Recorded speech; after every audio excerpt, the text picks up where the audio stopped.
Saya bilangnya begini, PNS ya PNS, P3K ya P3K. Tidak bisa P3K beralih fungsi menjadi PNS. Nah, itu. Untuk Kemenpan RB dan BKN. Nah,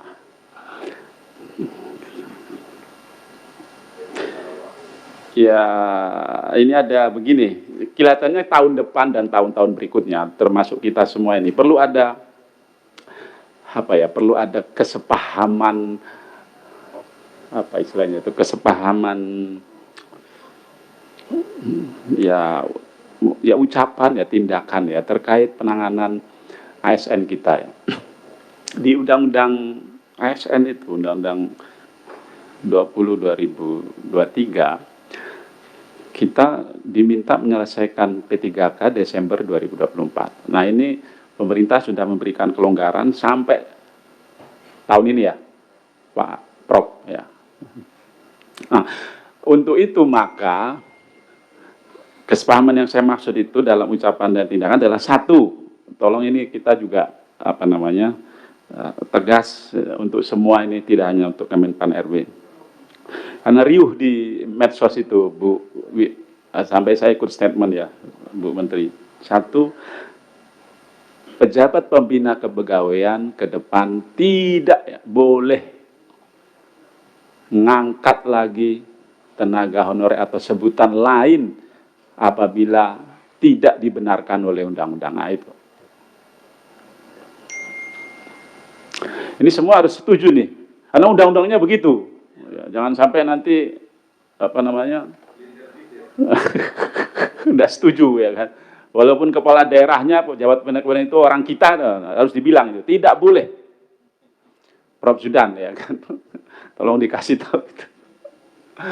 Terus yang kedua ini saya mendukung Bu Menteri. Yang kedua sama Prof Zudan. Saya bilangnya begini, PNS ya PNS, P3K ya P3K. Tidak bisa P3K beralih fungsi menjadi PNS. Nah, itu. Loh. Enggak. Ini harus jelas Bung Khosin ini ya kan.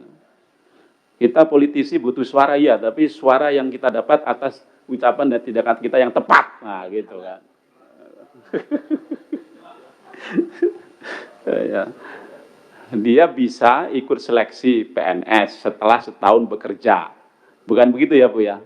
Ketika memenuhi syarat, masih memenuhi syarat untuk ikut seleksi PNS. Nah, kalau tidak lulus, boleh balik nggak P3K, Prof Zudan? Boleh kan? Nah, boleh. Apa kurang apa itu? Apa namanya pemerintah kita ini sebenarnya? Mas Ajis, kurang apa Pak Presiden Prabowo? Gitu coba saya bilangnya. Kan Mas Ajis selalu bilang itu kan, di bawah penanganan Mas Prof Zudan sama Menteri.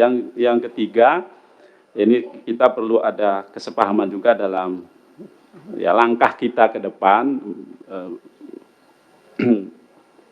Bu Menteri, tolong diberi kepastian soal P3K ini dari sisi statusnya. Memang dia pegawai pemerintah dengan perjanjian kerja, tapi di PP-nya nanti, PP-nya belum keluar ya, Bu, belum, diberilah relaksasi seperti kebijakan Ibu sebelumnya gitu ya.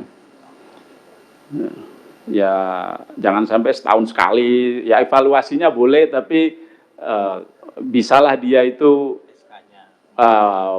perjanjian kerjanya langsung sampai pensiun. Kira-kira bisa nggak itu Bu? Nggak bisa di PP-nya, gitu. Supaya mereka tenang. Ini mereka resah itu kan gara-gara itu. Sementara kalau di Undang-Undang SN, hak dan kewajiban mereka, PNS dan P3K itu kalau tidak salah ya, sama sebenarnya kan Bu ya? Sama ya? Kalau nggak salah sama itu. Hak dan kewajiban PNS dan P3K di Undang-Undang sama yang sekarang, 20/2023 itu sama. Kalau yang 5/2014 itu berbeda.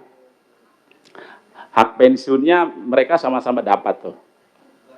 Coba di ini lagi, ada huruf apa gitu, Prof Zudan, huruf E apa-apa itu sama, hak dan kewajiban. Ada perlindungan sosial, salah satunya pensiunnya. Mereka menunggu itu, menunggu PP yang memberikan kepastian statusnya, status kerjanya. Kalau status P3-nya udah oke ya kan status. Itu apa namanya